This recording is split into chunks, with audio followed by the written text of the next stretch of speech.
नमस्कार सर्वांना, स्वागत आहे तुम्हा सर्वांचं आपल्या ॲक्टिव्ह करिश्मा यूट्यूब चॅनल। बघा, अंगणवाडी सेविका ताईंसाठी, मदतनीस ताईंसाठी अत्यंत महत्त्वाचं हे परिपत्रक आपल्यासमोर आलेले आहे। अंगणवाडी सेविका मदतनीस यांना बाह्य योजनेसंबंधित कोणतेही काम देऊ नयेत अशी माहिती आपल्यासमोर आलेली आहे।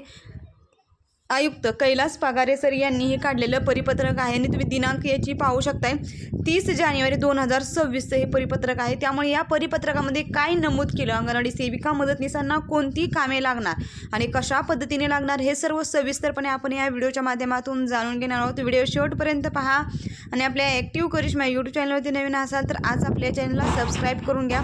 तर बघा, तुम्हाला स्क्रीनवर दिसत आहे हे आपण 3 लेटर आहेत।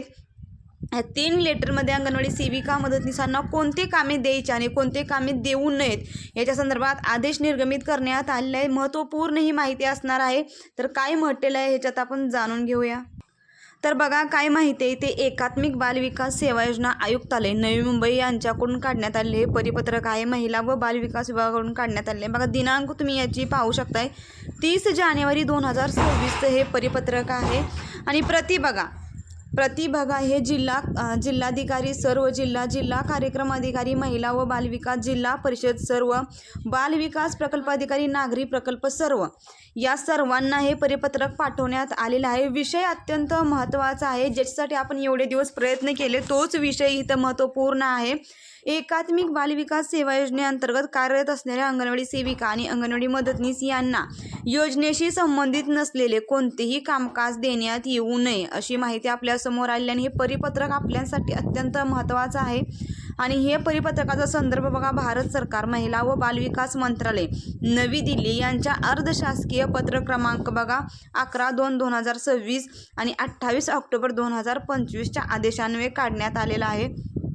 काय म्हटलेलं आहे याच्यात जाणून घ्या। बघा, उपरोक्त विषयास अनुसरून कळवण्यात येते की केंद्र पुरस्कृत एकात्मिक बालविकास सेवा योजनेअंतर्गत कार्यरत असणाऱ्या अंगणवाडी सेविका आणि मदतनीस यांना बघा, अंगणवाडी परिक्षेत्रातील 0 ते 6 वर्ष वयोगटातील बालके, गरोदर स्त्रिया, स्तनदा माता यांच्या आहार व आरोग्य तसेच बालकांचे पूर्वशालेय शिक्षणाचे कर्तव्य योजनेतील सेवा त्या पार पाडतात। तथापि अंगणवाडी सेविका आणि अंगणवाडी मदतनीस यांना योजनेशी कोणतेही सहसंबंध नसलेल्या सेवांचे कामकाज देऊ नये अशी माहिती आहे। उदाहरणार्थ यांनी दिले आहेत बघा, निवडणुकीचे कामकाज, सर्वेक्षण तसेच योजना बाह्य कामकाज करण्यासाठी आदेशित केले जात आहे। या योजना बाह्य कामकाजांचा त्यांच्या नियमित कामकाजावर विपरीत परिणाम होतो। तसेच अशा योजना बाह्य कामकाजामुळे सदरचे मानधनी कर्मचारी यांच्यावर अतिरिक्त कामाचा बोजा वाढत आहे।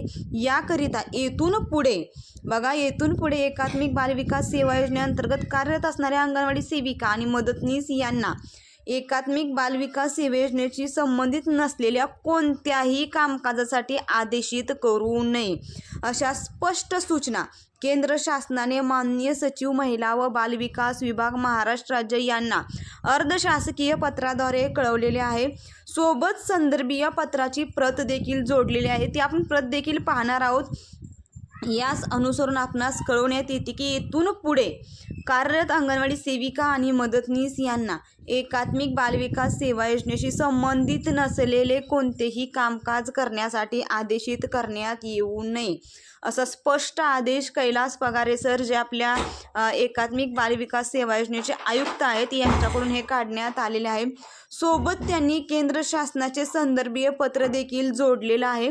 त्या पत्रामध्ये काय नमूद केलेलं आहे हे आपण महत्त्वाचे मुद्दे पाहून घेऊया। बघा, केंद्र सरकारचे जे अप्पर सचिव आहेत महिला व बाल विकासचे अग्रवाल सर यांच्याकडून हे काय काढण्यात आलं ते पहा। फक्त आपण महत्त्वाची माहिती जाणून घेऊया।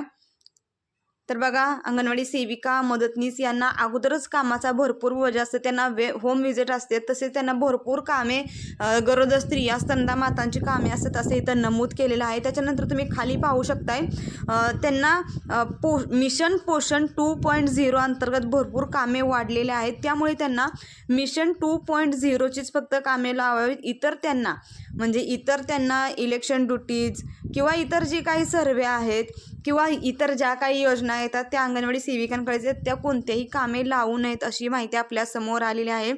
फक्त अंगणवाडी सेविका लहान मुलांचे न्यूट्रिशनचे आणि गरोदर स्तनदा मातेंची कामे द्यावी, तसेच त्यांना ECC रिलेटेड जी काही सर्व्हिस असतील ती त्यांना करावी लागणार आहे.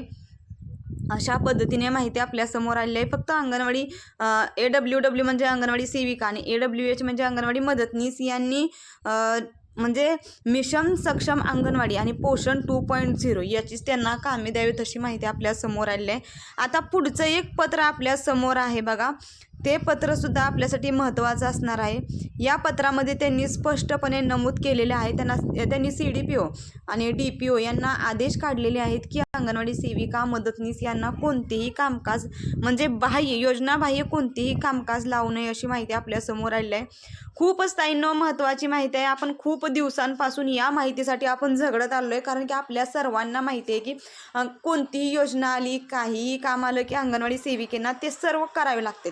आता त्यांनी हे परिपत्रक काढलेलं आहे आणि त्यांनी महत्त्वपूर्ण माहिती याच्यामध्ये नमूद केलेली आहे आणि अंगणवाडी सेविका मदतनीसांना किती कामे असतात हे त्यांनी इथं नमूद करून दिलेले आहे. त्यामुळे येथून पुढे अंगणवाडी सेविका मदतनीसांना योजनाबाह्य कामे देऊ नयेत, तसेच निवडणुकांचे आणि सर्वेक्षणाचे काम किंवा इतर जी काही कामे असतील ती अंगणवाडी सेविकांना देऊ नये अशी याच्यामध्ये नमूद करण्यात आलेले आहे. अंगणवाडी सेविका मदतनीस या गरोदर स्त्रिया, स्तनदा माता, आहार, आरोग्य तसेच बालकांचे पूर्वशालेय शिक्षण घेणे, त्यांच्या आहाराची काळजी घेणे हे सर्व कामे करत असतात. त्यामुळे हा निघालेला आदेश सर्वांसाठी अत्यंत महत्त्वाचा आहे. मला माहिती आहे की हा आदेश सर्वांना आवडणार, सर्वजण व्हिडिओला लाईक करणार आणि महत्त्वपूर्णच हा व्हिडिओ आहे. त्यामुळे जास्तीत जास्त अंगणवाडी सेविका ताईंना, मदतनीस ताईंना हा व्हिडिओ शेअर करा आणि अशाच फक्त आणि फक्त अंगणवाडी संदर्भात योग्य माहितीसाठी आपल्या ॲक्टिव्ह करिश्मा यूट्यूब चॅनलला सबस्क्राईब करा. धन्यवाद.